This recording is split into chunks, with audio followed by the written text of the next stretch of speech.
여러분, 오늘 설교 제목을 주보에서 보시는 순간 어떤 생각을 하셨습니까? 세상에 이런 불경스러운 설교 제목을 한 번이라도 보신 적이 있으세요?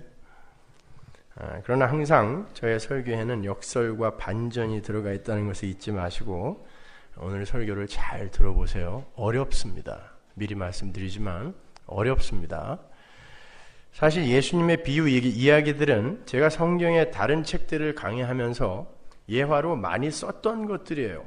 이 비유에 대해서도 제가 여러 번 예화로 들었던 적이 있어요. 그러나 그때는 원래 본문에서 전달하고자 했던 주제를 돋보이게 하는 양념 정도로 썼던 것이기 때문에 깊은 내용을 다 다룰 수 없었어요.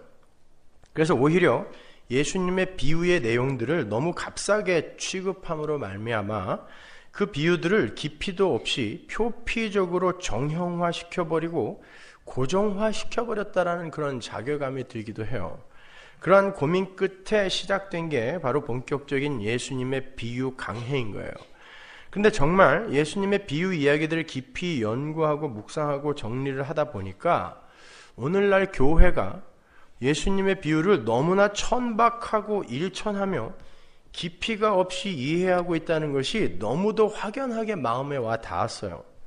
그래서 제가 지금 설교하고 있는 예수님의 비유 강해가 끝나면 다시 쓰는 예수님의 비유라는 제목으로 제가 책을 낼 예정이에요.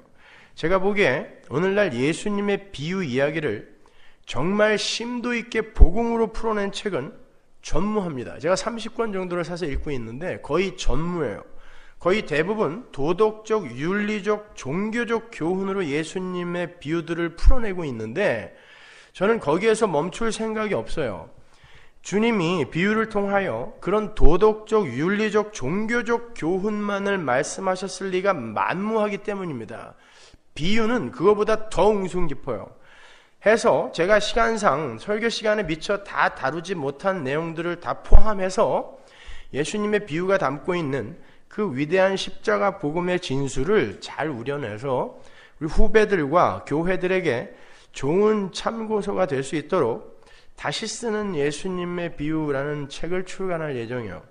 오늘 우리가 공부할 비유도 역시 그동안 우리가 알고 있던 표피적인 이해를 완전히 뒤집어 엎는 아주 깊은 메시지가 담겨 있다는 것을 제가 미리 말씀드리고 싶습니다.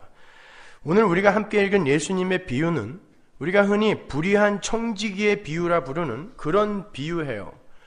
불의한 청지기가 있었습니다. 그런데 누군가가 그 청지기를 주인에게 고발해 버렸어요. 이유인즉 그 청지기가 주인의 소유를 허비하고 있다는 것이었습니다. 실제로 예수님의 이야기 속에서는 그 청지기가 주인의 소유를 허비했는지 아닌지에 대한 확실한 대답은 없어요. 그냥 주인에게 참소가 들어왔고 고발이 들어왔고 주인은 그 고발 내용의 진위를 확인해 보지도 않은 채 청지기를 불러서 그가 하던 일을 정리하고 그 일에서 손을 떼라고 해고 통지를 했어요. 그러자 그 청지기가 고민을 합니다. 그가 그 일을 그만두게 되면 할 수 있는 일이 별로 없을 것 같았기 때문에 그래요. 장구 끝에 악수를 둔다고 그 청지기는 고민 끝에 자신이 맡아 관리하던 장부를 들고 빚쟁이들을 부릅니다. 그리고는 이자의 부분과 보험료의 부분을 전부 깎아줘요. 당시는 고리대금업이 율법으로 철저하게 금지가 되어 있던 시대였어요. 고리대금업을 하다가 걸리면 돌에 맞아 죽습니다. 그래서 용의주도한 유대인들이 돈이나 물건을 차용하게 되면 미리 이자까지 합하여 차용 증서를 썼어요. 증거인멸이죠. 요즘도 사채업자들이 그런 방법을 아주 애용합니다. 돈을 빌려주면서 미리 선이자를 떼고 나머지 차액만을 주면서 그 차용 증서에는 원금을 그대로 적는 그런 방식이에요.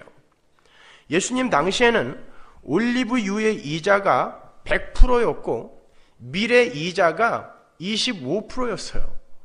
그래서 기름을 50말 빌린 사람은 100%의 이자를 보태서 100말을 빌린 것으로 차용증서를 썼고요.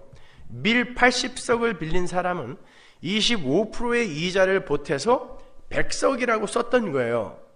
청지기는 채무자들을 불러서 그 이자의 부분을 깎아준 거예요. 아무리 관리인이라지만 그 장부는 주인의 것이고 채권 또한 주인의 권리이며 빚 또한 주인의 자산입니다. 그런데 그 청지기는 자기 마음대로 이자를 깎아주고 그 일로 인해서 자신이 해고당한 이후의 삶을 준비해요. 우리는 이 대목에서 너무 서둘러서 주인의 돈으로 다가올 미래를 준비하는 그 행위와 이 세상에서 우리에게 주어진 은사나 물질로 하나님 나라를 준비하는 그 행위를 연결을 시켜서 그것을 하나님이 기뻐하시는 지혜라고 결론을 지어왔어요. 맞습니다. 그 이야기도 틀린 이야기는 아니지만 전부는 아니에요. 그러나 그 앞뒤 문맥 속에서의 이 불의한 청지기의 이야기는 그와는 비교할 수도 없는 감동적인 복음의 메시지를 담고 있는 비유예요. 먼저 오늘의 비유가 어떤 문맥 속에 들어있는지부터 살펴보아야 하겠습니다. 오늘 우리가 공부하고 있는 비유는 우리가 2주 전에 공부했던 잃어버린 양의 비유, 드라크마의 비유, 두 아들과 아버지의 그 비유, 탕자의 비유에 이어지는 비유예요. 그걸 놓치시면 안 돼요. 역시 예수님의 사마리아 여행의 내러티브 속에 들어있는 비유란 말이에요. 그리고 이 비유는 거지 나사로와 부자의 이야기로 결론을 맺어요. 저는 예수님께서 누가복음 15장과 16장에 기록된 그 5개의 비유를 연속하여 말씀하셨다는 것에 착안을 해서 이 비유를 다시 해석해 봤어요. 저는 이 비유를 연구하면서 비유의 대가라고 불리는 독일의 루돌프 불투만 있죠. 그 불투만이 이 비유를 가리켜서 이해할 수 없는 이상한 비유라고 말을 했다는 것이 충분히 이해가 갔어요. 불투만은 이 비유를 그냥 넘어갔습니다. 모르겠다는 거예요. 저도 정말 어려웠고 지금까지 수백 편의 설교를 준비하고 강설해 왔지만 이번처럼 머리에 쥐가 나보기는 정말 처음이었어요. 이틀 밤을 제가 꼬박 세우고 오늘 6시가 돼서야 겨우 탈구를 했어요. 아마 성경을 예수와 십자가로 일관성 있게 꿰뚫고 있지 못한 사람들은 오늘 설교가 조금 힘들지 몰라요. 그러나 성경을 예수 그리스도와 십자가로 일관성 있게 뚫고 있는 분들은 굉장히 감격스러운 설교가 될 것입니다. 각설하고 말씀드린 것처럼 이 비유는 예수님께서 연속적으로 말씀하신 5개의 비유 중 4번째 비유예요. 그렇다면 그 5개의 비유는 하나의 맥으로 통하고 있다는 이야기가 되죠? 그런데 우리는 이미 그 5개의 비유 중에 프롤로그와 서론에 해당하는 3가지 비유를 이미 공부를 했어요. 아주 구체적으로. 그렇죠? 거기에서 우리가 초점을 두고 공부했던 게 뭐였습니까? 잃은 양의 비유, 잃은 드라크마의 비유, 탕자의 비유. 거기에서 우리가 초점을 두고 공부한 게 뭐였어요? 회개와 하나님의 선택, 은혜, 긍휼에 관한 거였잖아요. 주님은 나머지 99마리를 버려둔 채 잃어버린 양 한 마리를 찾아 나섰던 그 목자 안에 자신을 투영시키시죠. 나머지 99마리는 뭐예요? 내가 회개할 게 없다라고 믿었던 바리새인들을 상징하는 거예요. 그걸 두고 잃어버린 양을 찾아가는 게 예수란 말입니다. 그렇게 당신에 의해 찾아진 그 양의 찾아짐을 회개라는 단어를 써서 품어 안아버려요.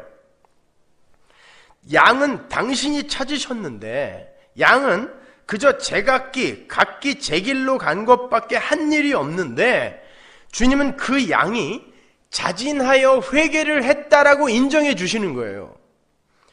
마찬가지로 드라크마의 비유에서도 주님은 찾아진 드라크마를 의인화하여 그 드라크마가 회개를 한 것이라고 가르쳐 주세요. 거기에서 우리는 회개의 정의를 다시 내리게 됐죠.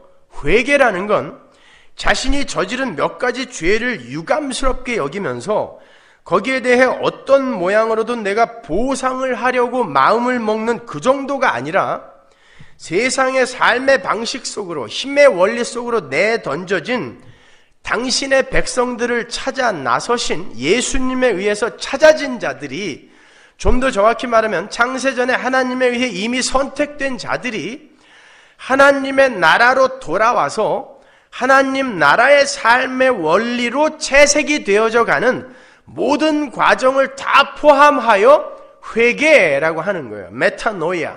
그런데 그 회개는 하나님 측에서의 선택과 찾으심과 부르심에서 기인한 것이었단 말입니다. 그게 앞에 두 비유에서 우리가 배운 거잖아요.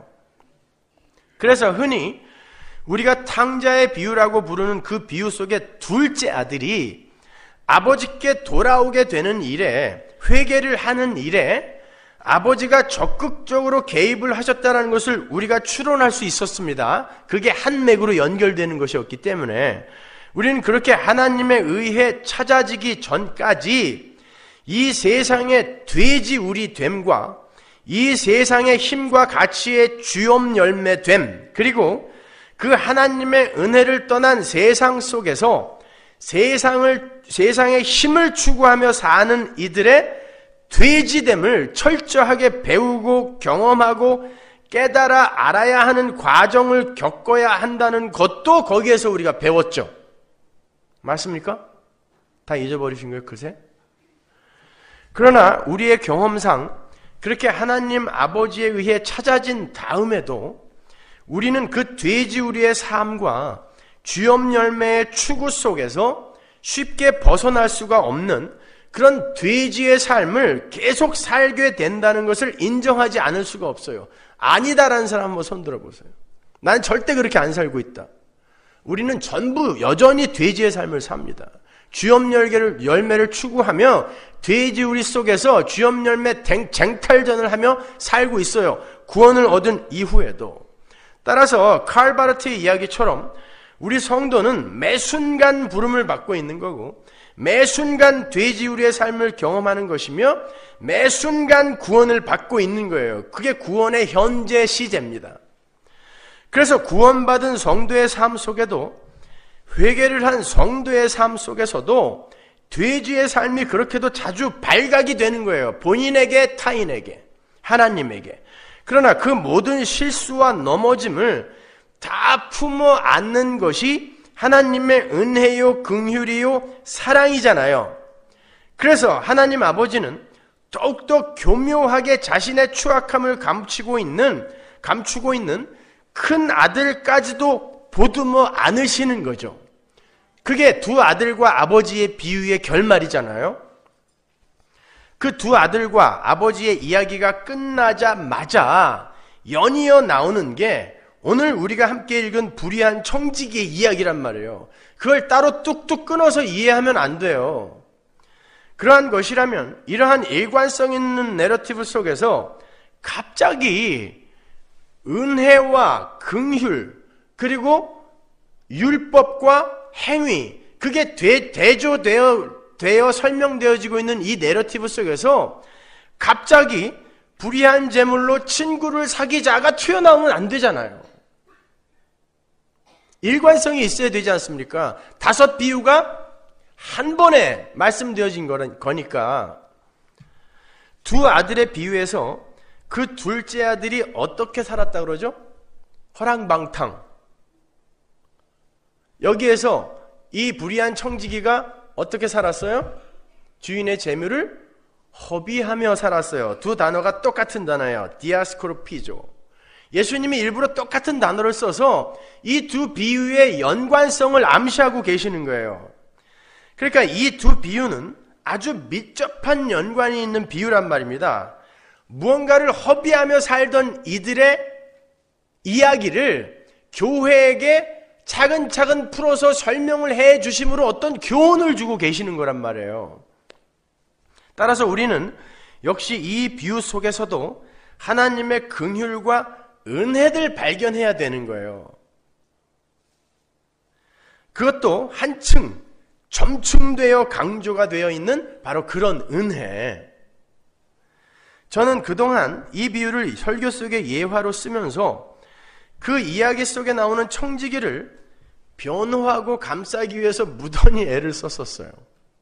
어떻게 해서든지 그 청지기의 편을 들었어야 했어요. 왜? 주인에게 칭찬을 받았기 때문에 저는 어떻게 해서든지 이 청지기를 변호하고 보호하려고 애를 썼었어요.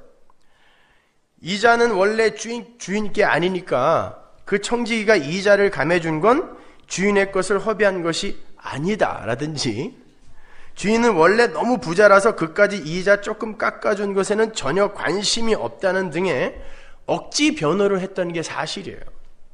그런데 아무리 변명을 갖다 붙여도 그건 전혀 의로울 수가 없는 행위입니다. 그건 절대 칭찬받을 일이 아니에요. 아무리 근사한 변명을 갖다 붙여도. 불의한 청지기는 처음부터 끝까지 계속 불의한 거예요. 그런데 주인이 그 불의한 청지기를 칭찬하고 있단 말입니다. 우리는 이 비유 속에서 아주 중요한 단어를 발견해요. 본문 8절에 나오는 칭찬이라는 단어입니다. 그 단어는 헬라어 에파이네오를 번역한 것으로 찬양하다, 칭송하다, 기리다 라는 뜻이에요. 그 단어는 줄곧 성경에서 하나님에게 적용됐던 단어예요. 찬양은 누가 받으시는 거죠? 하나님이 받으시는 거예요. 계시록 5장 12절 보세요. 큰 음성으로 가로되 죽임을 당하신 어린 양이 능력과 부와 지혜와 힘과 존귀와 영광과 찬송을 받으시기에 합당하도다 하더라. 누가? 어린 양이. 내가 또 들으니 하늘 위에와 땅 위에와 땅 아래와 바다 위에와 또 그 가운데 모든 만물이 가로되 보좌에 앉으신 이와 어린 양에게 찬송과 존귀와 영광과 능력을 세세토록 돌릴지어다 하니. 영광과 찬송은 누구의 것? 예수의 것입니다. 그에게만 영광과 찬송과 존귀와 능력이 세세토록 돌려져요. 그런데 오늘 본문에서는 바로 그 찬양이 불의한 청지기에게 돌려지고 있단 말입니다. 뿐만 아니에요. 그 불의한 청지기가 주인에게 지혜롭다라는 칭찬을 받아요. 후쿠마, 지혜라는 단어. 그 지혜라는 단어는 항상 예수님을 은유적으로 표현하는 단어였어요. 후쿠마, 지혜, 그렇죠? 잠언으로 가볼게요. 8장 11절. 대저 지혜는 진주보다 나음으로 무릇 원하는 것을 이에 비교할 수 없음이니라. 나 지혜는, 지혜가 나 지혜는 이라고 마치 사람처럼 이야기하죠. 나 지혜는 명철로 주소를 삼으며 지식과 근신을 찾아 얻나니 여호와를 경외하는 것은 악을 미워하는 것이라. 나는 지혜는이에요. 나는 교만과 거만과 악한 행실과 패역한 입을 미워하느니라. 내게는 지혜는 도략과 참 지식이 있으며 나는 명철이라. 내게 능력이 있으므로. 전부 지혜예요. 나로 말미암아 왕들이 치리하며 백성들이 공의를 세우며 나로 말미암아 재상과 존귀한 자 곧 세상의 모든 재판관들이 다스리느니라. 나를 사랑하는 자들이 나의 사랑을 입으며 나를 간절히 찾는 자가 나를 만날 것이니라. 복음서와 한번 연결해서 생각해 보세요. 이게 누구예요? 나가. 예수님이죠. 지혜. 나는 예수 그리스도예요. 잠언 3장 14절로 갑니다. 이는 지혜를 얻는 것이 은을 얻는 것보다 낫고 그 이익이 정금보다 나음이니라. 지혜는 진주보다 귀하니 너의 사모하는 모든 것으로 이에 비교할 수 없도다. 그 우편손에는 장수가 있고 그 좌편손에는 부귀가 있나니 그 길은 즐거운 길이요 그 첩경은 다 평강이니라. 지혜는 그 얻은 자에게 생명나무라. 지혜를 얻는 자는 복이 있도다. 지혜는 생명나무래요. 생명나무는 누구였어요? 요한복음 때 공부했죠. 예수 그리스도. 그죠? 따라서 그 불의한 청지기는요, 단순히 주인의 재산을 허비하는 어떤 범법자만을 지칭하는 게 아니라 그 안에 예수 그리스도의 지혜를 담고 있는 상징적인 인물이란 말입니다. 이게 비유라는 걸 놓치지 마세요. 그렇다면 도대체 그 불의한 청지기가 어떠한 모양으로 예수 그리스도와 그분의 지혜를 담고 있는 것인가?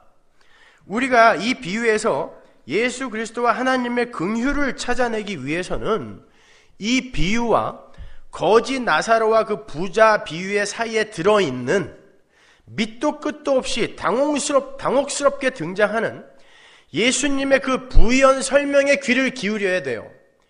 이 비유와 거지 나사로와 그 부자의 비유 사이에 어떤 부연 설명이 잠깐 들어가 있는데 그게 너무 뜬금없이 뜨악한 내용이란 말입니다. 볼까요? 본문 13절. 지 파인이 두 주인을 섬길 수 없나니 혹 이를 미워하고 저를 사랑하거나 혹 이를 중히 여기고 저를 경히 여길 것임이니라.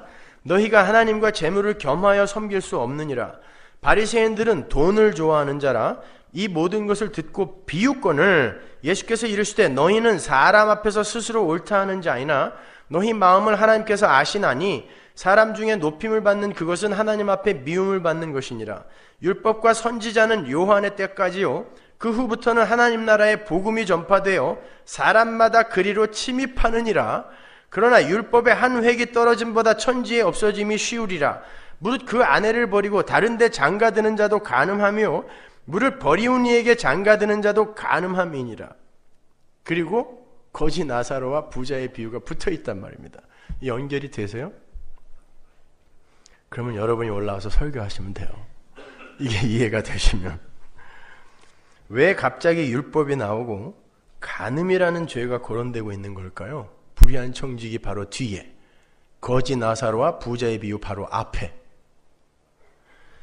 이 부분을 다리로 하여 19절부터 거지 나사로와 부자의 비유가 이어져요. 그러니까 이 대목은 청지기 비유와 나사로의 비유를 이어주는 아주 중요한 접촉점이자 그 주된 메시지가 이 안에 들어가 있는 거란 말입니다.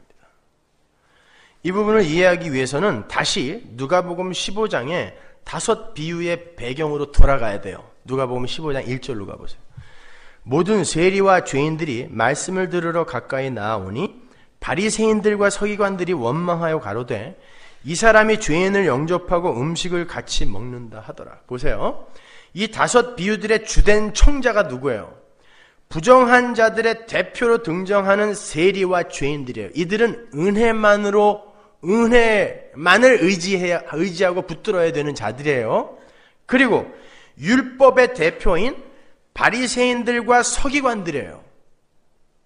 물론 이야기 도중에 청자가 제자들로 바뀌기는 하지만 그것은 예수님께서 자리를 옮기셔서 제자들에게만 몰래 말씀하셨다는 말이 아니라 제자들로 대표되는 교회에게 말씀하시고자 하는 주된 메시지가 바로 여기에 들어있다라고 악센트를 거기다 주시는 거예요.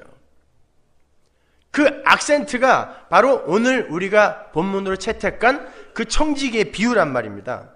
잘 보세요. 지금의 이야기의 청자이자 그 비유 속의 주인공들이 바로 세리와 죄인 그리고 바리새인과 서기관들이에요.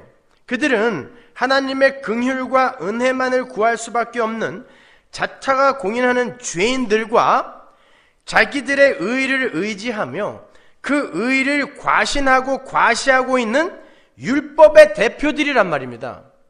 지금 누가복음 15장과 16장의 5 비유는 그렇게 하나님의 은혜와 율법을 극명하게 대조하고 있는 거예요. 모든 인간은 하나님의 은혜와 긍휼에만 힘입어 구원을 얻는 것이지 절대 바리새인들처럼 서기관들처럼 자신들의 의와 율법과 행위를 내어놓고 절대 구원에 이룰 수 없다라를 극명하게 대조하고 있는 거란 말입니다. 그래서 오늘 본문에서도 바로 그 이야기가 나오는 거고 그 이야기의 뒤에 율법이 붙어 있는 거예요. 율법에 관한 설명이. 거기에 그 하나님의 구원에 그 어떤 잡티도 개입을 할 수가 없어요. 인간 측에서의 그 어떤 의로운 행위나 선한 일도 그들의 구원에 전혀 조건과 근거로 개입이 될 수 없음을 강조하여 가르쳐주고 계시는 거예요. Only by grace. 우리 교회 표어 아닙니까? Only라니까요. another 딴 게 있지 않아요. Only by grace. 그걸 설명해주고 있는 거예요. 5 비유 전체가 다. 그래서 첫 번째와 두 번째의 비유에서는 잃은 것을 찾아가는 주인들의 이야기가 설명이 되어 있는 거고 잃어버린 자들은 아무것도 한 게 없어요. 각기 제 길로 도망만 가고 있었는데 주인이 찾아 나서서 찾아온 거란 말입니다. 그걸 회개라고 이야기하지 않아요. 그리고 세 번째 비유에서는 그 죄인의 방탕함과 둘째 아들이죠. 그리고 율법의 교만함, 누굽니까? 첫째 아들이죠. 그걸 다 아울러 품으시는 아버지의 이야기가 펼쳐지고 있는 거예요. 그러니까 전부 주인공은 아버지와 주인들인 것입니다. 잃어버린 주인들. 그리고 네 번째의 비유인 오늘 본문에서 다시 한번 그 불의한 청지기를 용서하는 주인의 긍휼과 은혜가 더욱 크게 부각되고 있는 거예요. 그래서 그 청지기는 계속해서 불의한 면을 폭로당하고 있는 것입니다. 그 주인의 긍휼과 은혜를 더 돋보이게 하기 위해서. 그게 복음이거든요. 따라서 엄밀히 말하면 이 비유의 주인공 또한 불의한 청지기를 용서하는 주인인 거예요.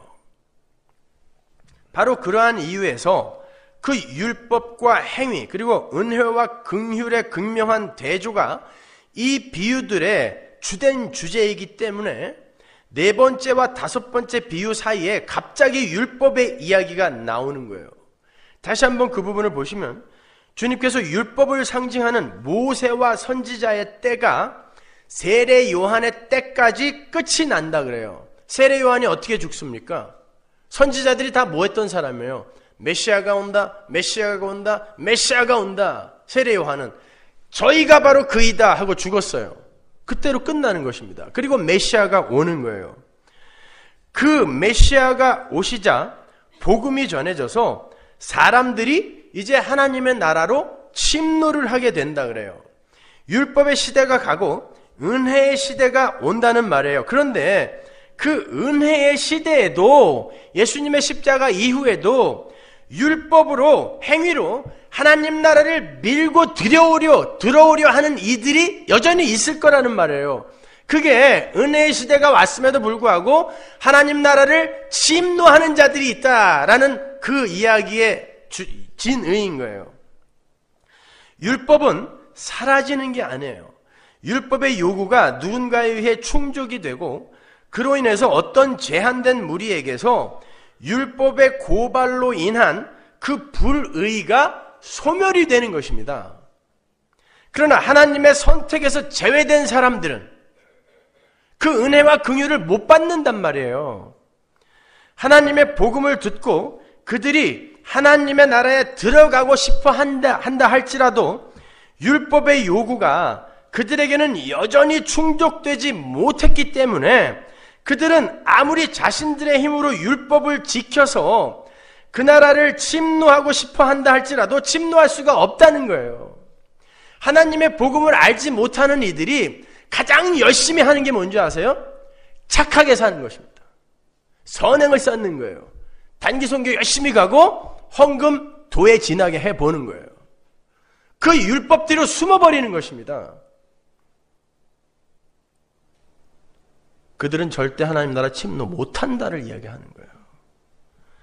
이 5 비유들이 시작이 되는 누가복음 15장 서두에서 율법을 상징하는 바리새인들과 서기관들이 세리와 창기와 죄인들을 고발하는 장면이 나오죠.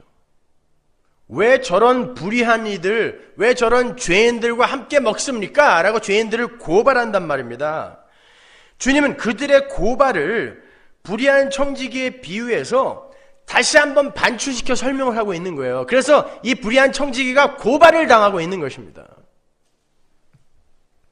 불의한 청지기는 누군가로부터 불의를 고발당했어요. 그게 율법입니다.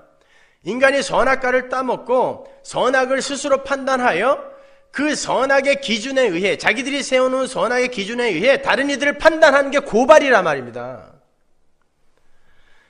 그는 그 율법의 고발로 완전한 죄인으로 판결이 될 판이에요. 주인의 심판이 예고가 되어 있고요. 넌 이제 나가야 돼, 쫓겨나야 돼, 심판이 예고가 되어 있고 거기에 고발장이 접수되어 있어요.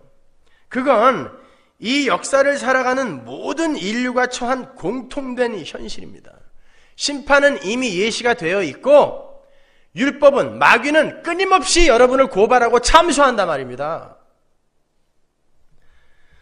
그때 그들이 과연 무엇을 행해야 하며 무엇을 의지해야 하는가를 가르쳐주는 것이 오늘 이 비유의 주된 메시지이고 그 5 비유의 전체의 핵심인 거예요. 그렇게 법에 의해 고발이 된 그 불의한 자가 말도 안 되는 어떤 행위를 합니다. 그런데 주인이 그의 행위를 지혜라고 칭찬을 했어요. 그런데 그 지혜가 어떤 지혜입니까? 율법에 의해 불의한 자로 고발이 된 그 상태에서 계속 불의한 자로 폭로되어 버리고 인정되어 버리는 거예요. 그래, 이놈은 끝까지 불의한 자구나 로 폭로되어 버리는 거예요. 근데 그걸 지혜라고 이야기한단 말입니다. 왜? 그에게는 믿는 구석이 있었던 거예요. 이미 불의한 자로 고발이 되어 있는데 계속 그 상태로 불의한 자로 폭로를 당하고 있어요. 도대체 뭘 믿고 이러는 거냔 말이에요. 주인 앞에 무릎 꿇고 잘못했어요 해야 되는데 이 청지기가 도대체 뭘 믿고 그러냔 말이에요. 주인을 믿은 것입니다. 주인의 긍휼과 은혜를 꼭 붙들어 버린 거예요. 지금 자신은 계속해서 주인의 재산을 허비하고 있는 중이에요. 그건 불의입니다. 만일 주인에게 그 사실이 발각이 되면 자신은 벌을 2배나 받을지도 몰라요. 한 번 고발당했는데 또 그 짓을 하고 있어요. 장부를 정리하고 심판을 받을 준비를 하라고 했는데 또다시 불의를 저질러요. 그런데 그에게 무슨 배짱이 있었냐면 주인의 은혜와 긍휼에 자신의 모든 걸 그냥 걸어버렸어요. 율법에 의해 고발이 된 자신의 모습을 스스로 직시하고 그것을 고쳐내어 주인의 칭찬을 받으려고 하는 것이 아니라 오히려 그의 불의를 인정하고 주인의 자비와 긍휼과 은혜에 자신을 그냥 맡겨버리는 거예요. 나는 어쩔 수 없는 인간이구나. 이 상황 속에서도 나는 내 살 길만 찾고 있구나. 나는 주인이 나를 붙들어주지 않으면, 용서해주지 않으면 절대로 이 불의에서 빠져나갈 수가 없는 거구나 라고 주인만 붙들고 있는 거예요. 그게 이 청지기의 배짱인 것입니다. 율법에 의해 고발이 된 자가 율법을 지켜서 의로움을 챙기려고 하지 않고 오히려 주인의 긍휼과 은혜에 자신의 몸을 맡겨버리는 거예요. 그걸 주인을 믿어버린다라고 이야기하는 것입니다. 그게 복음인 거예요. 그걸 주인이 지혜라고 칭찬한 것입니다. 그 칭찬은 찬양이라고 그랬죠. 에파이네오. 그 찬양은 누구 거라고요? 예수님 겁니다. 그러니까 그 청지기의 지혜가 바로 예수님의 지혜라는 것을 말하고 있는 거예요. 어떻게 그게 예수님의 지혜가 되는지 보세요. 한번 잘 생각해 보세요. 예수님은 이 세상에서 살해당하셨습니다. 누구에 의해 살해당하신 거죠? 율법주의, 유대주의, 율법에 의해 살해당하신 거예요. 율법의 대명사인 바리새인들과 서기관들 그리고 유대주의에 의해 살해당하셨어요. 율법이 그분을 불의하다라고 고발을 했어요. 율법으로 고발을 했습니다. 불의하다라고 고발을 하자 예수님이 변명을 안 하세요. 아니야, 나는 사실 이러이러해서 그런 거지 나 절대 불의한 거 아니야. 변명을 안 하세요. 불의한 자로 내려가세요. 예수님은 율법의 고발을 그대로 수긍을 해버리시고 그 고발 사건에 대한 벌을 받아서 죽어버리세요. 그리고는 아버지가 살려내시지 않으면 계속 무덤 속에 머물 수밖에 없는 그 자리까지 낮아지는 거예요. 하나님께서 품어 안으라고 하신 불의를 그대로 품어 안으시고 자기가 불의한 자가 되어버리는 거예요. 그러면서 하나님께 순종과 충성을 해버리는 것입니다. 오직 하나님 아버지를 의지하고 자기를 드러내지 않고 변명하지 않아요. 그리고 오직 아버지의 사랑과 은혜와 긍휼만을 꼭 의지하고 붙들고 그걸 믿으며 그분께 자신의 모든 것을 그냥 걸어버리는 거예요. 그게 예수님의 지혜입니다. 예수님은 죄가 없으신 분이에요. 그런데 율법에 의해 고발을 당하셨어요. 왜요?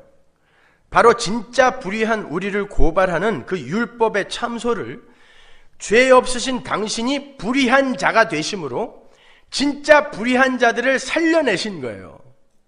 그게 바로 긍휼이며 그게 바로 은혜인 거예요. 성도는 율법을 지켜서 구원을 얻는 게 아닙니다. 착하게 살아서 구원 얻는 거 아니에요.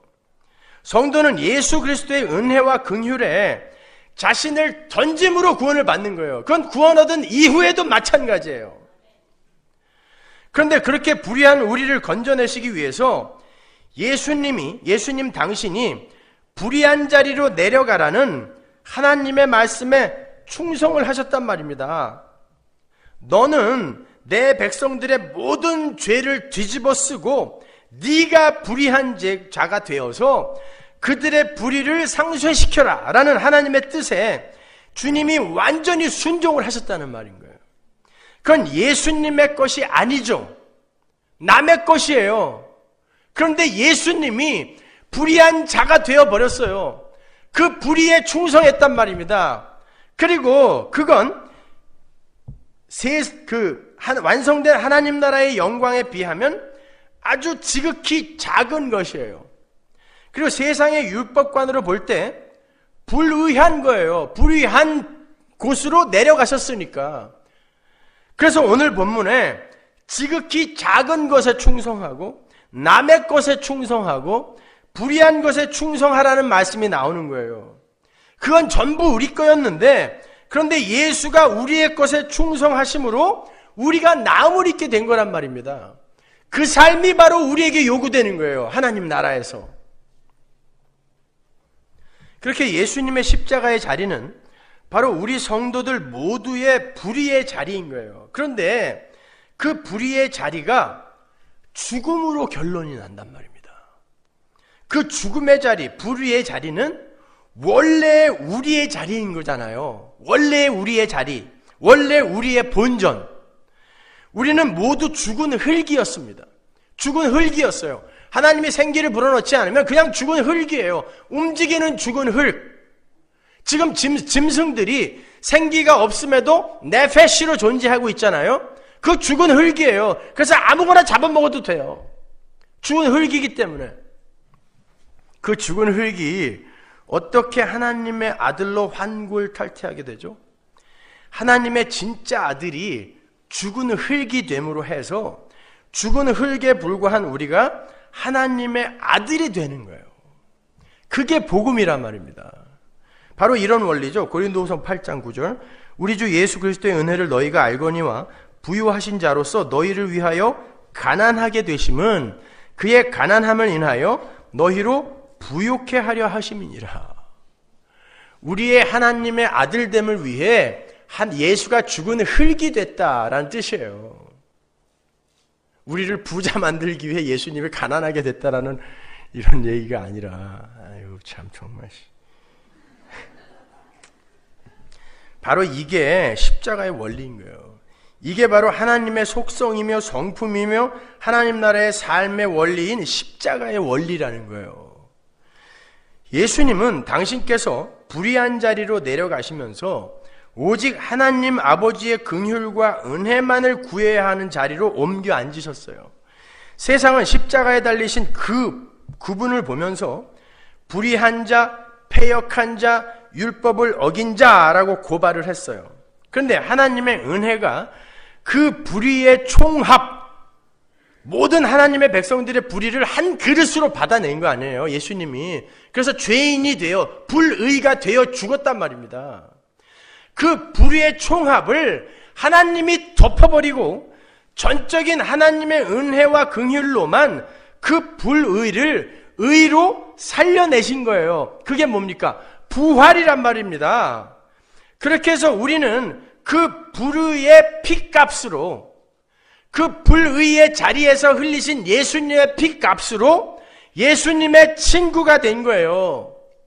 그게 불의한 재물, 예수님의 불의한 피값으로 친구를 사겨라 라는 말의 지인인 거예요. 그게. 그래서 이 5 비유의 결론이 거지 나사로와 부자의 부활로 결론이 나는 거예요. 요한복음 15장 12절 보세요. 내 계명은 곧 내가 너희를 사랑한 것 같이 너희도 서로 사랑하라 하는 이것이니라. 사람이 친구를 위하여 자기 목숨을 버리면 이에서 더 큰 사랑이 없나니 너희가 나의 명하는 대로 행하면 곧 나의 친구라. 이제부터는 너희를 종이라 하지 아니하리니 종은 주인의 하는 것을 알지 못함이라. 너희를 친구라 하였노니 내가 내 아버지께 들은 것을 다 너희에게 알게 하였음이니라. 너희가 나를 택한 것이 아니요 내가 너희를 택하여 세웠나니 이는 너희로 가서 과실을 맺게 하고 또 너희 과실이 항상 있게 하여 내 이름으로 아버지께 무엇을 구하든지 다 받게 하려 함이니라.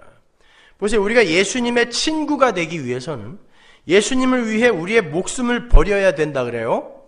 그건 도저히 불가능하잖아요. 그런데 우리가 예수님의 친구가 되었대요. 어떻게? 예수님이 우리를 친구 삼기 위해 우리를 대신하여 당신의 목숨을 버리심으로 우리가 예수님의 친구가 된 거란 말입니다. 불의한 재물, 불의한 피값으로 인해서 우리가 예수님의 친구가 됐단 말이에요. 그걸 우리에게 각인시키고 다시 그 삶을 우리에게 요구하는 거예요. 불의한 재물로 친구를 사겨라. 니들이 갖고 있는 돈으로 친구들 많이 사귀어서 나중에 천국 가서 하나님 앞에서 너 변호해달라고 그래. 이 얘기 아니란 말입니다. 딴 가난한 사람들 많이 도와줘서 그 사람들이 나중에 하나님 앞에서 너 칭찬하게 그렇게 해. 이 얘기 아니란 말입니다. 그러면서 한 가지 확인 도장을 찍으시죠. 너희가 내 친구가 된 건 너희가 나를 택한 게 아니라 내가 너희를 택한 거야 라고 이야기하잖아요. 확실하게. 그러니까 예수님은 창세전에 하나님의 선택 안에 들어있던 자들만을 위해서 그들의 불의를 모두 끌어안고 아버지께 충성을 한 거예요. 그게 불의한 재물, 즉 십자가의 피값으로 친구를 사귄 예수님의 지혜였어요. 그러니까 오늘 비유의 주인은 불의한 청지기의 행위를 칭찬한 게 아니라 그 속에 들어있는 예수님의 지혜, 복음의 비밀을 찬양하고 있는 거란 말입니다. 그놈이 뭘 했다고 찬양을 받아야 돼요? 아니란 말입니다, 여러분. 율법주의자들은 율법에 의해 고발이 되면 그것을 보상하고 회복하려고 애를 써요. 그게 바리새인들과 서기관들입니다. 왜냐하면 율법주의라는 건 아담 안에서 타락을 하여 선악과를 따먹어버린 모든 세상의 죄인들이 쏟아내는 오물들의 집합체예요. 본체예요, 그게. 그들은 자기들에게도 선악의 판단을 할 능력이 존재하며 그 판단된 선악을 자신들의 힘과 노력으로 얼마든지 구별하며 추구하며 살아갈 수 있다라고 자신하죠. 믿어요. 그걸 뭐라 그래요? 죄라고 하지 않습니까? 그게 악이잖아요. 선악과를 따먹은 다음에 제일 먼저 일어나는 게 그거잖아요. 죽은 흙들은 율법에 의해 자신의 죄가 고발이 되면 무조건 주인의 긍휼과 은혜에 자신을 맡겨야 돼요. 스스로는 아무것도 할 수 있는 게 없어요. 죽은 흙이 핏덩이가 뭘 해요? 그렇게 그 자신이 부인이 되면 나는 아무것도 할 수 없는 존재네요, 하나님이라고 그 자신이 부인이 되면 그 안에 잉태된 하나님에 의해 인투전, 뚫고 들어온 새 생명의 삶이 밖으로 조금씩 드러나게 되는 거예요. 내가 착해지는 게 아니라 나는 자꾸 죽은 흙으로 부인이 되는데 내 안에 사는 예수, 갈라디아서 2장 20절, 내 안에 사는 예수가 밖으로 조금씩 드러나게 되는 것, 그게 성도의 선입니다. 율법주의자가 되어서 자신의 힘으로 불의를 의로 회복시키겠다는 것은 허무맹랑한 죄인의 교만일 뿐인 거예요. 그래서 예수님께서도 이 세상에서 당신의 힘을 사용하여 문제를 해결하려고 하지 않으시고 나는 아버지가 시키는 일만 했고 아버지가 시키는 말만 했다라고 이야기하는 거예요. 충분히 능력이 있었는데 예수님도 나는 아버지가 시키는 말만 했고 아버지가 시키는 일만 했다라고 이야기를 하신 것입니다. 그러한 은혜와 긍휼의 반대편에 있는 모든 인간의 교만과 행위와 사고와 시도들을 맘모나스라고 해요. 세상 신의 이름입니다. 맘모나스. 그 맘모나스라는 단어를 개역 성경이 돈, 재물이라고 번역을 한 거예요. 그러니까 그 맘모나스는 단순히 여러분 주머니 안에 있는 그 지폐만을 이야기하는 게 아닙니다. 여러분의 모든 사고 방식, 행위, 삶 전체를 품어안고 있는 거예요. 맘모나스. 그래서 오늘 본문에서도 갑자기 하나님과 재물을 동시에 섬길 수 없다라는 말이 나오는 거예요. 돈에 관한 이야기가 아니란 말입니다. 누가복음 16장 13절 보세요. 지파인이 두 주인을 섬길 수 없나니 혹 이를 미워하고 저를 사랑하거나 혹 이를 중히 여기고 저를 경히 여길 것입니다. 너희가 하나님과 재물을 겸하여 섬길 수 없느니라. 청지기가 불의함을 고발당했어요. 율법에 의해 고발을 당했어요. 그때 이 청지기는 주인의 은혜와 긍휼을 꼭 붙들고 거기에만 자기 목숨을 걸어야 돼요. 그런데 내가 그동안 잘못한 거 내가 다 책임질 거예요. 유다처럼 목매달아 죽는다거나 아니면 그동안 자기가 착취한 것들을 어떻게 해서든지 자기가 갚으려고 애를 쓰는 그 일은 동시에 일어날 수 없다라는 말인 거예요. 은혜와 긍휼과 율법과 행위가 공존할 수 없다라는 것입니다. 인간의 구원에 있어서는 그 둘이 함께 갈 수 없다라는 거예요. 인간 측에서 나오는 그 어떤 것도 하나님의 은혜와 긍휼에 보태어질 수 없어요. 그게 돈과 하나님을 동시에 섬길 수 없다라는 말인 거예요. 그게.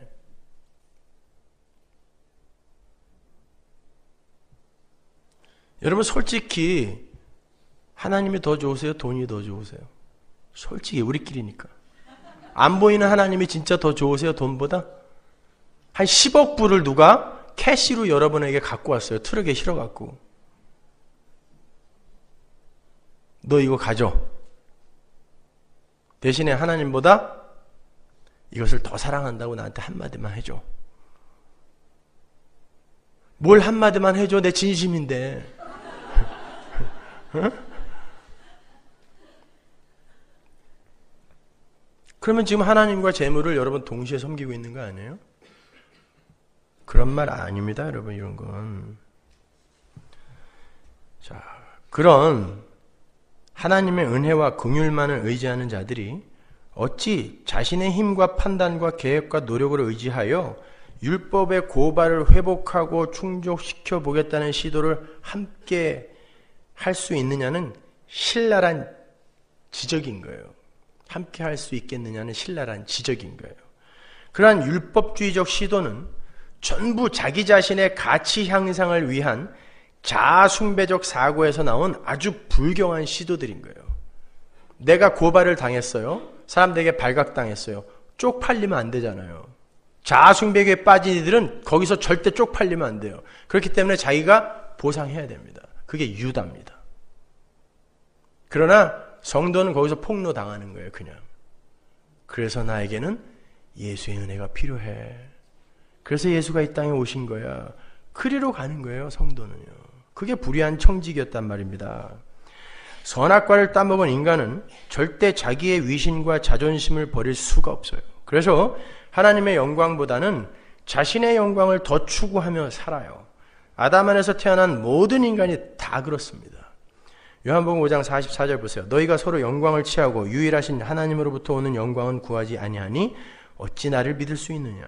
내가 너희를 아버지께 고소할까 생각지 말라. 너희를 고소하는 이가 있으니 곧 너희의 바라는 자 모세니라. 모세를 믿었다면 또 나를 믿었으리니 이는 그가 내게 대하여 기록하였습니다. 그러나 그의 글도 믿지 아니하거든 어찌 내 말을 믿겠느냐 하시느니라. 이게 죄인들의 실존이에요. 그런데 유일한 한 분 예수 그리스도께서 자기의 영광을 다 버리고 하나님이 부르시는 불의의 자리로 자신을 내던진 거예요. 딱 한 분, 하나님의 말씀 듣고 아래로 내려가신 분이 예수 한 분입니다. 그래서 그분이 마지막 아담인 거예요. 첫 번째 아담들의 삶을 끝내버리고 새로운 아담의 삶을 여시는 거예요. 거기에는 하나님을 향한 완전한 신뢰와 믿음과 순종과 충성이 담겨 있었어요. 자신의 영광은 모두 다 포기해버렸죠. 빌립보서 2장. 하나님의 말씀에 순종하여 불의의 자리로 자기를 완전히 비우고 스스로 내려가 버리신 거예요. 그러한 하나님의 긍휼과 은혜에 대한 전적인 신뢰와 의뢰, 그걸 예수님의 지혜라고 하는 거예요. 그러나 바리새인들은 철저한 율법주의자들이었어요. 그들은 세상의 힘을 의지했고 세상에서의 힘과 가치를 숭앙했습니다. 그래서 그들은 절대로 자신들이 비하되고 낮아지는 일을 참지 못했어요. 그래서 늘 다른 이들과 비교한 거예요. 왜 쟤들과 밥 먹어요? 저런 나쁜 놈들, 불의한 놈들과 왜 밥 먹어요? 그런 것입니다. 그들이 바로 마귀의 자식들인 거예요. 예수님이 그랬잖아요. 네 아비는 마귀다. 이 사단 새끼들아 그랬어요. 사단의 새끼들아. 그들은 자신들을 높여주지 않는 신은 아무 때나 십자가에 못 박아 죽일 준비가 되어 있는 자들입니다. 오늘날 교회가 바로 이런 모습 아닙니까? 자기가 원하는 거 안 주면 언제든지 그 하나님을 그 자리에서 파이어 시켜버려요. 떠나버립니다. 나를 높여주지 않으니까, 내가 원하는 거 안 주니까 늘 원망해요. 그래서 본문 14절과 15절이 그 바리새인들을 이렇게 묘사하는 거예요. 14절, 바리새인들은 돈을 좋아하는 자라. 이 돈이 뭐라 그랬어요? 은혜와 긍휼 반대편에 있는 모든 인간들의 사고와 행위. 돈을 좋아하는 자라 이 모든 것을 듣고 비웃거늘 예수께서 이르시되 너희는 사람 앞에서 스스로 옳다 하는 자이나 너희 마음을 하나님께서 아시나니 사람 중에 높임을 받는 그것은 하나님 앞에 미움을 받는 것이니라. 정확하죠? 맘모나스, 세상 신.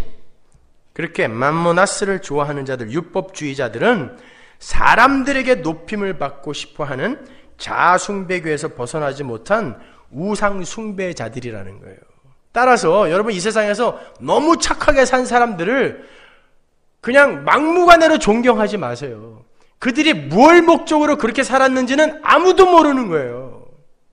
그들이 율법주의자라서 그들이 자기의 가치 향상을 위해 남들에게 올바른 평가, 좋은 평가를 얻기 위해 그렇게 살았다면 그들은 마귀 새끼입니다. 평생 착하게 살다 갔는데 그들은 마귀인 거예요. 그걸로 절대 판단할 수 있는 게 아니라는 거예요. 아니라는 거란 말입니다. 근데 착하게 산 사람들을 존경하고 그 삶을 쫓아서 살고 싶대요. 그게 기독교입니까? 예수님, 선한 예수님, 그 예수님의 삶을 쫓아 착하게 사는 게 기독교예요? 그거 기독교 아닙니다. 그게 자유주의 신학이에요. 슈바이처에서 시작된 자유주의 신학. 그렇게 율법주의와 유대주의에 의해서 자신의 의를 버리지 못하고 하나님의 전적인 긍휼과 은혜에 의지하지 않는 자들이 바로 하나님의 미움을 받는 자들이래요. 그런데 예수라는 분이 오셔서 사람 중에서 높임을 받고 싶어서 안달을 부리는 모든 인류 가운데서 유일하게 사람 중에서 낮아지고 하나님의 긍휼과 은혜에만 자신의 안위를 거는 하나님의 아들의 삶을 살아내셨던 거예요. 그러므로 해서 그 아들의 아버지가 드러나고 밝혀지는 거예요. 그가 그렇게 낮아지자 아버지가 누군가가 드러나는 것입니다. 아들이 아버지의 말씀에 충성하고 순종하여 불의한 자가 되어 죽었는데 아버지가 그 아들을 긍휼과 은혜로 살려내시고야 마는 거예요. 거기에서 아버지의 사랑과 위대한 능력이 드러났단 말입니다. 그러니까 아들은 아버지가 누구인가를 드러내는 자로 사는 거예요. 그게 모든 피조물들의 제자리인 거예요. 원래의 제자리. 근데 우리는 우리를 드러내기 위해 하나님의 힘을 동원하고 있는 거 아닙니까? 오늘날 기독교가. 그거 아니라는 거 이야기해 주는 거예요. 아들은 아버지를 드러내는 거예요. 예수가, 하나님이신 예수도 그 삶을 살았단 말입니다. 아버지를 드러내기 위해 자기가 불의한 자리로 내려가서 그 모함을 덤터기 써버렸단 말입니다. 그랬는데 아버지가 그를 살려냈어요. 능력과 사랑과 은혜와 긍휼로. 그러니까 아버지가 높아지더라는 거예요. 그게 성도의 삶이에요. 그게 예수의 삶이었단 말입니다. 바로 그 십자가의 그 지혜를 구체적인 그림으로 아주 유치원 수준의 그림으로 보여준 게 솔로몬의 재판인 거예요. 한번 보고 갈까요? 열왕기상 3장으로 가보세요. 16절. 때에 차은기 2계집이 왕에게 와서 그 앞에 서며 한 계집은 말하되 내 주여 나와 이 계집이 한 집에서 사는데 내가 저와 함께 집에 있으며 아이를 낳았더니 나의 해산한 지 3일에 이 계집도 해산하고 우리가 함께 있었고 우리 둘 외에는 집에 다른 사람이 없었나이다. 그런데 밤에 저 계집이 그 아들 위에 누움으로 그 아들이 죽으니 저가 밤중에 일어나서 계집 중 나의 잠든 사이에 내 아들을 내 곁에서 가져다가 자기의 품에 누이고 자기의 죽은 아들을 내 품에 누였나이다. 미명에 내가 내 아들을 젖먹이려고 일어나 본즉 죽었기로 내가 아침에 자세히 보니 내가 낳은 아들이 아니더이다 하매 다른 계집은 이르되 아니라 산 것은 내 아들이요 죽은 것은 내 아들이라 하고 이 계집은 이르되 아니라 죽은 것이 내 아들이요 산 것이 내 아들이라 하며 왕 앞에서 그와 같이 쟁론하는지라. 왕이 가로되 이는 말하기를 산 것은 내 아들이요 죽은 것은 내 아들이라 하고 저는 말하기를 아니라 죽은 것이 내 아들이요 산 것이 내 아들이라 하는도다 하고 또 가로되 칼을 내게로 가져오라 하니 칼을 왕의 앞으로 가져온지라. 왕이 이르되 산 아들을 둘에 나누어 반은 이에게 주고 반은 저에게 주라. 그 산 아들의 어미 되는 계집이 그 아들을 위하여 마음이 불붙는 것 같아서 왕께 하려 가로되 청컨대 내 주여 산 아들을 저에게 주시고 아무쪼록 죽이지 마옵소서 하되 한 계집은 말하기를 내 것도 되게 말고 네 것도 되게 말고 나누게 하라 하는지라. 왕이 대답하여 가로되 산 아들을 저 계집에게 주고 결코 죽이지 말라. 저가 그 어민이라 하매 온 이스라엘이 왕의 심리하여 판결함을 듣고 왕을 두려워하였으니 이는 하나님의 지혜가 저의 속에 있어 판결함을 봄이더라. 여러분이 잘 아시는 솔로몬의 재판 이야기예요. 살로몬, 평강, 에이렌의 평화라는 뜻이에요. 평강의 왕, 지혜. 두 어미가 한 아기를 놓고 서로 자기 아이라고 우기고 있어요. 그때 솔로몬이 지혜를 발휘해서 진짜 어머니를 찾아줘요. 그런데 그 방법이 재밌죠? 그 아이를 반으로 잘라서 반씩 나누어 가지라는 거예요. 죽이라는 것입니다. 평강의 왕인 솔로몬의 지혜가 아들을 죽음으로 몰아넣고 있단 말입니다. 아들을 죽음으로 몰아넣자 진짜 부모가 발각이 되더라는 거예요. 폭로가 되는 거예요.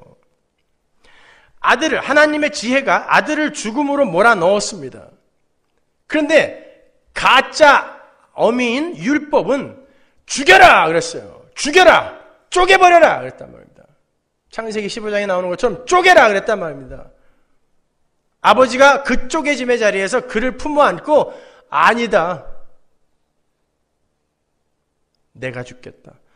어미가 자기 아들을 못된 창녀에게 준다라는 건 내 목숨을 끊는 것입니다. 어미가 시퍼렇게 어저께까지 내 아들이었던 일을 창녀에게 뺏기는 건 자기 목숨을 끊는 거예요. 그러나 그 아들을 살려야 되기 때문에 자기 목숨이 끊어지는 그 고통을 당하면서도 그 아이를 살려내는 거, 품어 안는 거예요. 거기에서 그 죽음의 자리에서, 십자가의 자리에서 진짜 참 부모가 누구인가가 드러나는 것입니다. 율법은 죽여라 하지만 하나님의 은혜와 긍휼은 살려라 이야기한단 말입니다. 그게 복음인 거예요. 그게 주인의 이야기인 것입니다.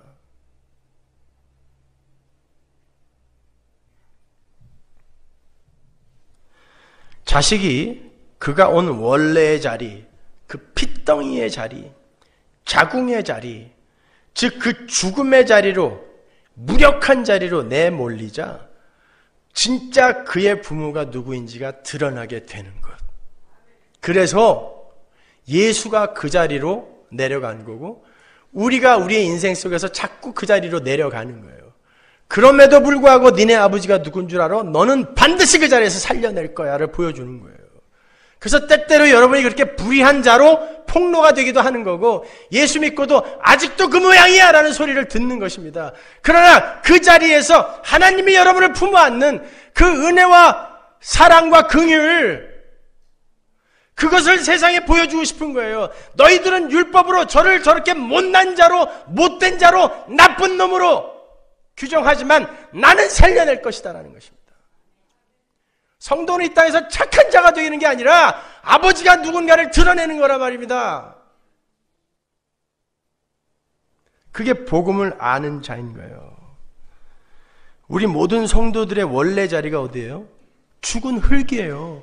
티끌, 거기에서 만들어진 거잖아요. 죽은 흙의 자리. 그래서 우리는 이 세상에서 변함없는 죽은 흙의 삶을 살아요. 구원을 얻은 후에도 도무지 산자처럼 살기가 쉽지 않습니다. 그래서 수시로 우리는 죽은 흙의 삶을 살아요.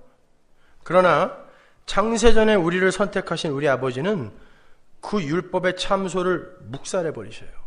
이미 당신의 아들 안에서 그 모든 참소를 다 해결해 버리셨기 때문이에요. 그리고는 긍휼과 은혜로 우리를 덮어서 살려내시는 거예요. 그게 진짜 우리 아버지인 거예요. 진짜 우리 아버지. 아들을 살려내기 위해 자기 목숨을 주는 진짜 우리 아버지. 여러분, 구약에서 쓰인 그 수많은 긍휼이라는 단어가 라함이라는 단어거든요. 히브리어 라함. 그 라함이라는 단어가 자궁이란 뜻이에요. 자궁. 그러니까 하나님의 긍휼을 입어서 하나님의 자녀가 된 우리 성도는 하나님의 자궁으로부터 긍휼로 잉태된 자들이라는 거예요. 우리는 죽을 수밖에 없는 그 자궁 속의 핏덩이들이었어요. 자궁 속에 들어있는 자는 그냥 핏덩이에 전혀 무력한 자예요. 아무것도 할 수 없는 무력한 자. 그런 죽은 흙이었는데 하나님의 자궁에서 긍휼을 입어 하나님의 자녀로, 아들로 태어난 건, 출산이 된 거예요. 우리가 우리 인생을 통하여 그 자궁 안에서의 그 핏덩이의 모습을 드러낼 때마다, 그 라함의 모습을 드러낼 때마다 그 위에, 그 자궁의 삶 위에 아버지의 긍휼, 역시 라함이 덮어버리는 거예요. 우리의 핏덩이의 자리로 예수가 내려갔어요.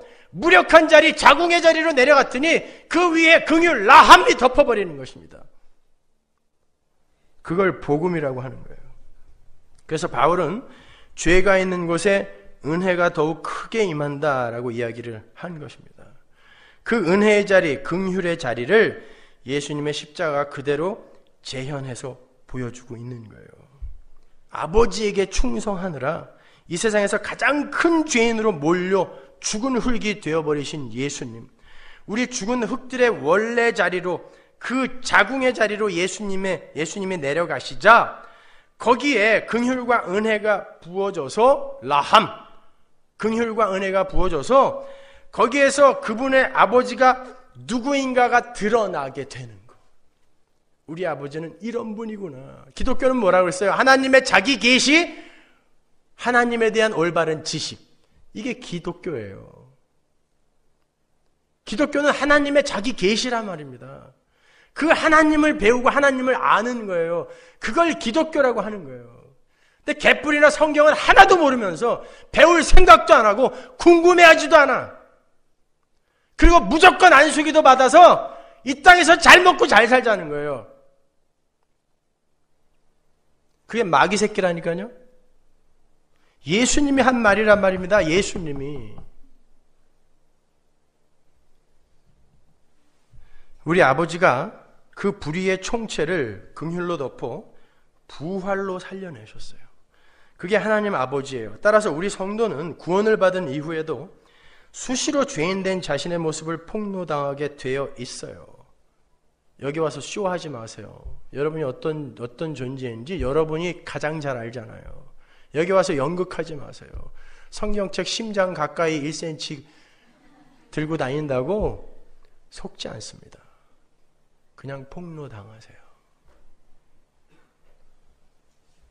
율법을 잘 지켜서 착하고 훌륭하게 살아내요. 아버지 앞에서 떳떳한 자가 되는 것이 성도의 성화가 아니라 계속 죽은 흙의 삶을 토해내면서 우리의 불의를 폭로당하는 가운데 아버지의 은혜와 긍휼을 경험하며 그분을 드러내는 게 성도의 성화예요. 거기에서 진정한 항복과 충성과 순종이 나와요. 그게 진짜입니다.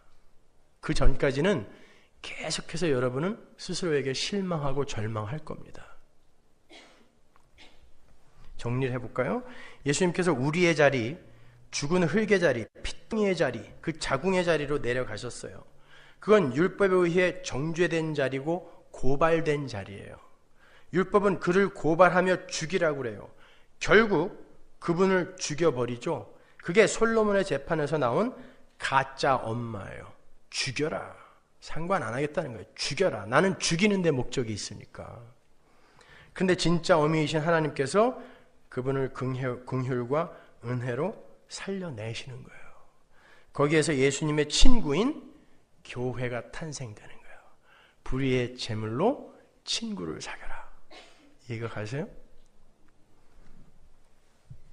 오늘 우리가 공부하고 있는 불의한 제물로 친구를 잉태하는 그 불의한 청지기의 지혜가 바로 그 복음의 그림을 그대로 담고 있는 거예요.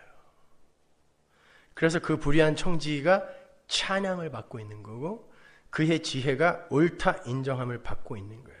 그 이야기는 다말과 유다의 이야기 속에서 또 하나의 그림으로 예표가 되었던 적이 있죠. 다말은 유다의 후손으로 오실 다윗과 예수 그리스도, 그 예수 그리스도를 기필코 출산해 내어야 돼요. 거기서 끝나면 안 돼요. 그게 하나님의 뜻이었기 때문에. 그런데 하나님은 다말을 창녀로 만들어서 시아버지와 불륜을 통해 약속의 자녀를 이어가세요. 왜 하나님은 그런 식으로 일을 하냔 말입니다. 왜 그렇게 지저분하게 일을 하냔 말이에요. 그 한 대목 때문에 기독교가 얼마나 욕을 먹는지 아십니까? 안티 기독교인들한테. 기독교가 이렇게 지저분한 거라고. 거기에 예수 그리스도의 십자가와 하나님의 긍휼이 녹아 있는 거예요. 다말이 불의한 자리로 내려가는 거예요. 창녀가 되어버리는 것입니다. 그는 세상과 시아버지에게 불의한 여인으로 고발을 당해요. 누가복음 15장에서 바리새인들과 서기관들, 즉 율법에 의해 고발당한 죄인이 되는 거예요. 그녀는 자기가 한 일이 밝혀졌을 때 돌에 맞아 죽어야 했어요. 그런데 담담하게 그냥 받아들여요. 충성합니다. 불의한 것에 충성해요. 그렇게 주어진 불의에 충성한 다말이 약속의 자녀를 잉태하고 유다까지도 하나님의 라인으로 살려내는 거예요. 유다는 어떻습니까? 유다는 자신을 살리려 하는 다말에게 율법이 되어서 폭력을 휘둘러요. 죽여버리겠다는 것이다. 태워 죽이래요. 자기가 정작 죄인인데 전혀 태워 죽이라 이야기합니다. 이제 다말은 유다라는 율법에 맞아 죽을 판이에요. 그때 자기 희생의 증거물을 들이대죠. 그 불의에 쓰였던 증거물들이에요. 불륜에 쓰였던 증거물들입니다. 그 결과 모두가 살아요. 그 불의의 제물이 바로 불의한 자리로 스스로 내려가신 예수님의 핏값이에요. 그게 불의한 제물입니다. 율법이 우리를 참수해서 우리의 죄를 드러낼 때 우리가 내어놓을 수 있는 유일한 것이 뭐예요? 예수님의 핏값이에요. 그거 이외엔 아무것도 없어요. 예수님의 그 불의한 자리에서의 그 핏값, 불의한 재물, 그것만 증거로 내어놓으면 되는 것입니다. 그럼 다 사는 거예요. 그것으로만 우리가 예수님의 친구가 될 수 있어요. 우리는 모두 남편이신 하나님의 품을 떠나 세상과 간음하던 자들이었어요. 하나님보다, 우리 남편이신 하나님보다 세상이 더 좋으니까 내 자식이 더 좋고 돈이 더 좋고 내 가정이 더 좋고 내 명예가 더 좋아요. 내 직장이 더 좋습니다. 그게 간음이에요. 그게 유대주의입니다. 그게 율법주의예요. 율법입니다. 그게. 근데 만군의 주 성자 예수께서 죄인의 몸과 연합을 하셨어요. 그 순결하신, 그 고결하신 예수님이 죄인의 몸과 연합하셨어요. 인카네이션. 하나님의 불륜입니다. 하나님이 그 불의한 자리로 내려앉으셨단 말입니다. 그게 하나님의 불륜입니다. 그게 십자가인 거예요.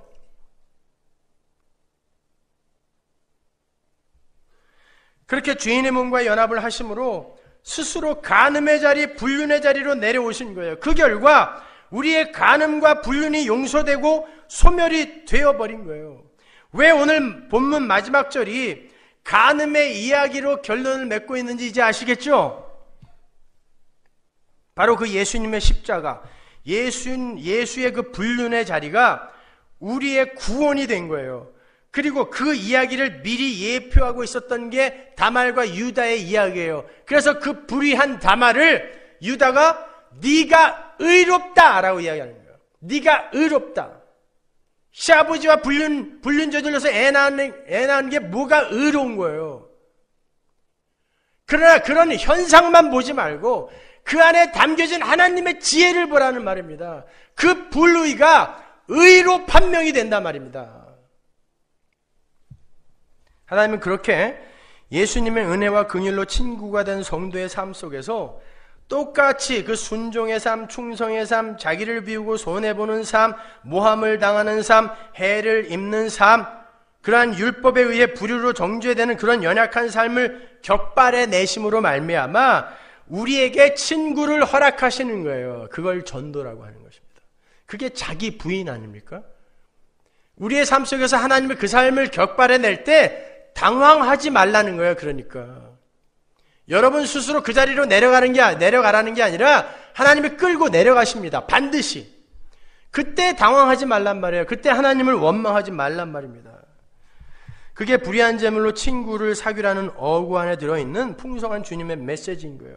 예수님의 핏값으로 우리의 자기 부인으로 친구를 사귀라는 거예요. 그렇게 성도는 남의 것에 충성하여 자기 것을 얻는 그 불의의 제물에 충성하여 참된 것을 얻는 역설의 사람들인 거예요. 예수가 그렇게 살다 가신 것처럼. 그러나 그게 진짜 은혜로운 삶이고 그게 진짜 지혜로운 삶이며 그게 진짜 하나님 나라의 삶의 원리인 거예요. 따라서 우리는 우리에게 허락된 이 세상의 힘과 가치와 모든 에너지를 친구를 사귀는 일에 올인해야 하는 것이라는 이 비유의 표피적 해석도 틀리지 않은 해석이라고 말씀을 드렸던 거예요. 그런데 예수님의 십자가라는 과정을 다 빼먹고 서둘러 그런 도덕적 결론만을 취하는 건 올바른 성경 해석이라 할 수 없단 말입니다. 그렇게 평생 못 살 수도 있어요. 그리고 마지막에 가서 하나님 없었으면 저 큰일 날 뻔했군요. 그렇게 갈 수도 있어요. 그러나 보편적이고 일반적인 열매는 이렇게 맺혀지게 되어 있다는 것입니다. 반면에 이른 양의 비유에서 회개할 것이 없는 자들로 표현이 되었던 그 율법의 사람들, 바리새인들은 자신들이 빛의 아들들이라 생각하며 자신들의 위상만을 위해서 살잖아요. 그들보다는 세상의 아들들이라 불리는 세리나 창기, 죄인들에게 임하는 예수 그리스도의 지혜가 훨씬 지혜로운 거예요. 그래서 주님도 세상의 아들들의 지혜가 빛의 아들들이라 자처하는 율법의 지혜보다 더 지혜로운 것이다 라고 말씀하셨던 거예요. 그렇게 우리는 긍휼에 의해서 구원을 얻은 자들이고 긍휼에 의해 친구를 사귀는 자들인 거예요. 그래서 이 긴 비유의 이야기를 결론 짓고 있는 거지 나사로와 부자의 비유에 보면 거기에 긍휼이라는 단어가 결론으로 등장하는 거예요. 누가복음 16장 19절 보세요. 한 부자가 있어 자색 옷과 고운 베옷을 입고 날마다 호화로이 연락하는데 나사로라 이름한 한 거지가 헌대를 앓으며 그 부자의 대문에 누워 부자의 상에서 떨어지는 것으로 배불리려 하며 심지어 개들이 와서 그 헌대를 핥더라. 이에 그 거지가 죽어 천사들에게 받들려 아브라함의 품에 들어가고 부자도 죽어 장사되며 저가 음부에서 고통 중에 눈을 들어 멀리 아브라함과 그의 품에 있는 나사로를 보고 불러 가로되 아버지 아브라함이여 나를 긍휼히 여기사. 긍휼은 하나님으로부터 주어지는 건데 이 왼수는 긍휼을 나한테 달라고 요구하고 있어요. 이게 하나님 나라를 침노하는 자들의 모습입니다. 나를 긍휼히 여기사 나사로를 보내어 그 손가락 끝에 물을 찍어 내 혀를 서늘하게 하소서. 내가 이 불꽃 가운데서 고민하나이다. 이 놈의 행태를 보세요. 지가 지금 지옥에서 타고 있는데 아브라함의 품에 안겨있는 나사로를 여전히 업신여기고 있어요. 그를 시켜먹고 있단 말입니다. 이게 율법주의인 거예요. 나를 높이고자 하는 거. 이게 율법인 것입니다. 이가 여전히 나사로를 고발하고 있는 거예요. 저놈은 나보다 못난 자니까 저놈을 시켜서 내 혀에 물 한 방울 갖다 주게 시키라는 것입니다. 그래서 이는 긍휼을 얻은 자가 못된 거예요. 하나님의 긍휼을 입은 자는 반드시 그 긍휼, 라함, 자궁의 자리로 내려가게 돼 있단 말입니다. 무력한 자, 연약한 자로 폭로당하게 되어 있어요. 그런데 누구를 시켜서 내 혀에 물 한 방울 찍어달라고 이야기를 해요. 그래서 이가 지옥에 가 있는 거예요. 이가 돈이 많아서 지옥 간 거 아닙니다. 성경이 말하는 부자라는 건 소유욕을 간직한 채 여전히 자기가 자기의 힘으로 이 세상의 것으로 자기를 행복하게 만들고 인기 있는 자로 만들 수 있다라고, 자기 가치 향상을 위해 살 수 있다라고 믿는 모든 자, 그가 부자인 거예요. 개뿔도 재산도 없는데 부자로 사는 인간들 얼마나 많아요. 그러나 돈이 많음에도 불구하고 가난한 나사로처럼 사는 이들이 부지기수입니다. 단순히 그 이야기를 하는 게 아니란 말이에요. 은혜와 긍휼을 아는 자가 거지 나사로예요. 마음이 가난한 자예요. 그가 복이 있는 자. 그러나 은혜와 긍휼을 모르고 자기를 여전히 의지하며 세상의 힘을 의존하는 자, 그가 부자인 것입니다. 그들은 절대 긍휼을 얻을 수가 없습니다, 여러분.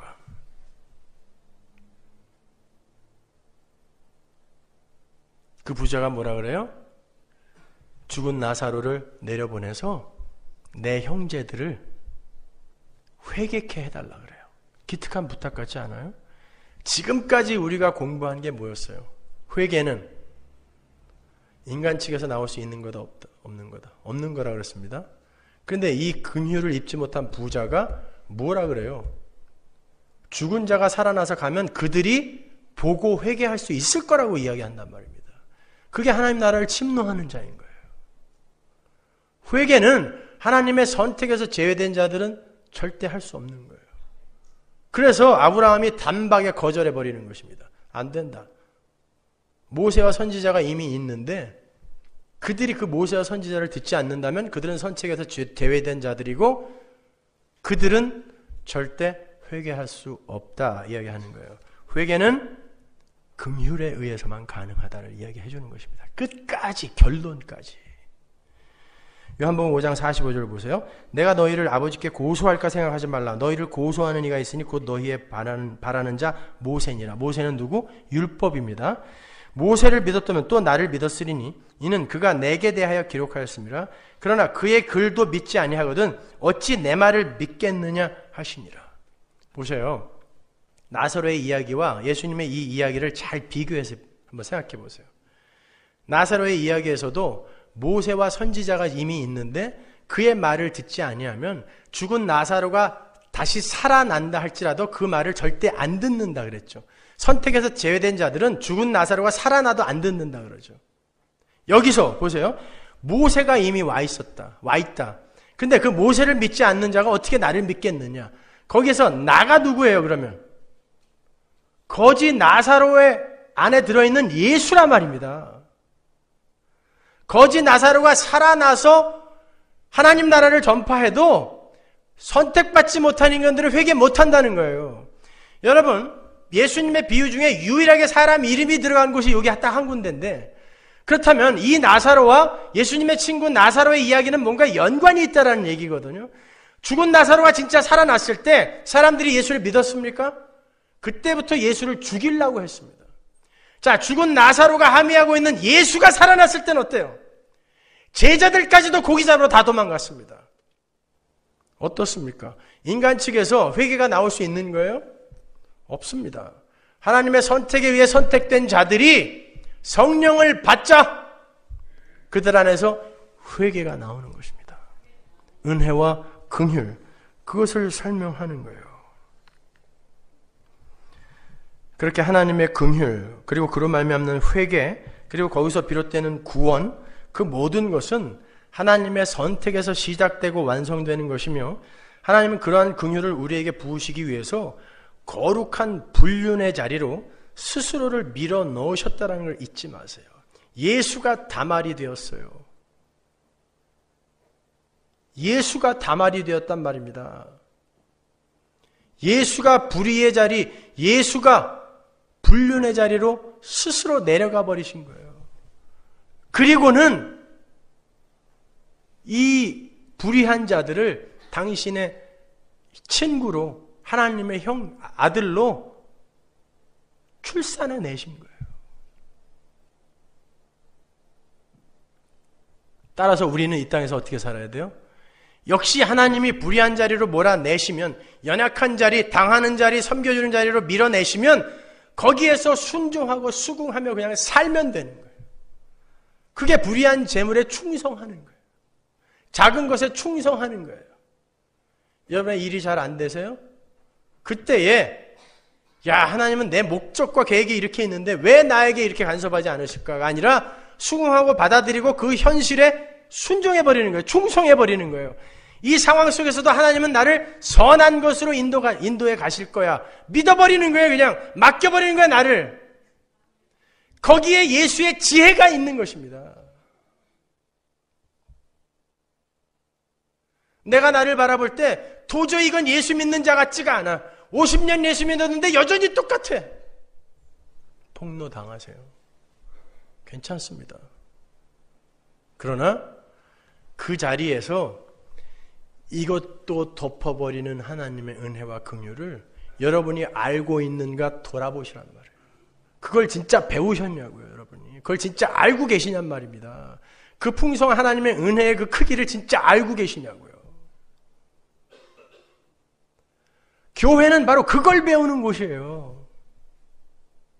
근데 서로 자기를 드러내려고 하니까 이렇게 쌈박질들이 난무하는 거예요, 교회 안에서.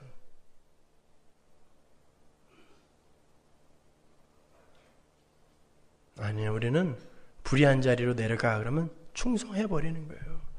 예수님의 불륜, 부정한 성도의 삶.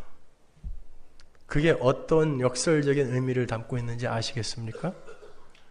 예, 그걸 잘 아시는 분들은 절대 이 세상에서 자기가 죽은 흙으로 라함, 긍휼, 자궁의 자리로 한 발 한 발 내려가고 있는 이들은 절대 자기 자신만을 위해서 하나님 주신 힘과 재물과 에너지를 그렇게 인색하게 쓰지 않습니다.